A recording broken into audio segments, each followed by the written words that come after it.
Metroid Prime was the game that got me into gaming. I mean, I was playing before that, just at a more casual pace. I was a child, so I didn't really take gaming as seriously as I do now. Anyways, it was the game that shaped the gamer I am today. So when they shadow dropped Metroid Prime Remastered on this February Direct, I was unbelievably ecstatic. And it turned out far better than I expected. Usually when it comes to these remasters or remakes, Nintendo puts the absolute minimum effort into porting them, then slaps a $60 price tag on them. But that's not really the case here. The team at Retro Studios put a lot of care into bringing this game to the Switch, and it really does show.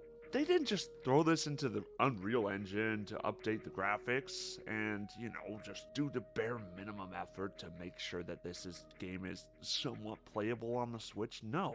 Everything looks really polished and refined. There was genuine care put into this. Now, it's not like they added any new modes or anything to this. I mean, it really is just base Metroid Prime, but that is fine because the base game is a pretty damn meaty game. I mean, it's probably a good 20 hours if you're gonna do a full 100% playthrough, so it's not like you're getting just some quick little game that's over in a minute. No, you're actually getting something that's quite beefy and will give you a thorough playthrough. But for $40, and the fact that it wasn't teased, they literally just dropped it on us, this is something a little more. This isn't usually what Nintendo does, and the fact that they just dropped it on us with no warning, it's all very uncharacteristic of Nintendo. It's very unusual. They don't do this often. As I've said before, they will usually just put minimum effort into their ports and remakes and just throw them out there like a fart in the wind. But this feels different. I feel like they are planning something here. Now, we have been waiting for Metroid Prime 4 for what seems like an eternity.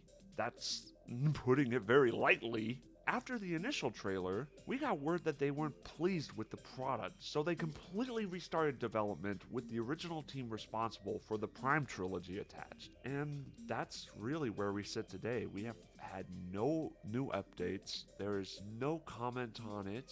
Nintendo just seems to be sitting on it, like an egg, like a chicken, waiting for its egg to hatch. We don't know nothing about what's going on with Metroid Prime 4. But I do see this sudden release of Prime Remastered as some sort of ray of light.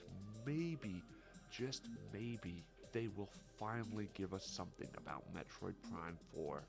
I mean, we got Metroid Prime Remastered literally out of the blue, as I've stated many times before. But who's to say Nintendo won't drop Metroid Prime 2 Echoes during the next Direct, or Corruption the next one? And I think all of this serves as a countdown. Think about it. Metroid Prime 1 now, Prime 2 in September, Prime 3 next February. All of this leading up to the inevitable release of Metroid Prime 4. It's so exciting.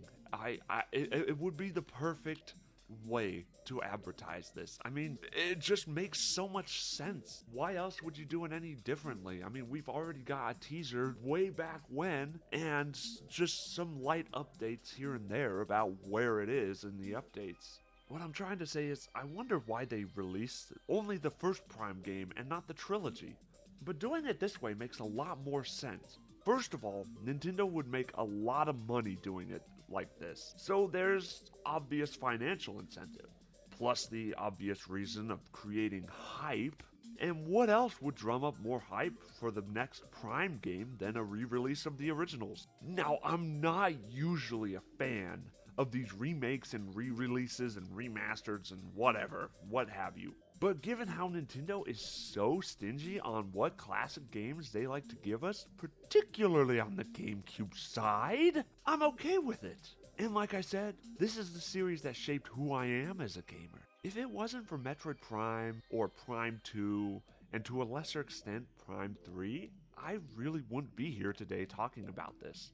And honestly, there's no better time than now to do this. Nintendo has been giving the Metroid series more love than ever before, so it would behoove them to strike the iron while it's still hot. And it has always been a struggle being a Metroid fan. I mean, I came in and I was so excited. After the Prime trilogy, I was so freaking hyped. I loved those games so much. And then we got Other M. And then Nintendo put the Metroid series on the back burner up until we got Samus Returns, which was an excellent return to form. But that's beside the point. It's just so hard being a Metroid fan, and I love that they're finally giving it more love than ever. And, it is refreshing to see such care put into this. And I'm sorry if I'm gushing about this, but I've been slapped in the face so many times by remakes that are low effort and cheap, and ultimately just disappoint. So seeing that there was a lot of care put into this remake really tells me that maybe, just maybe, Nintendo is finally getting back to what made them great in the first place. So that's my thoughts on the whole Metroid Prime remake, and hopefully the inevitable re-release of the other two games, and ultimately all building up to Metroid Prime 4. But I want to hear your guys' thoughts and opinions on this, so hit me up in the comments below. Don't forget to hit that like button and subscribe, and I will see you guys in the next one. Goodbye now.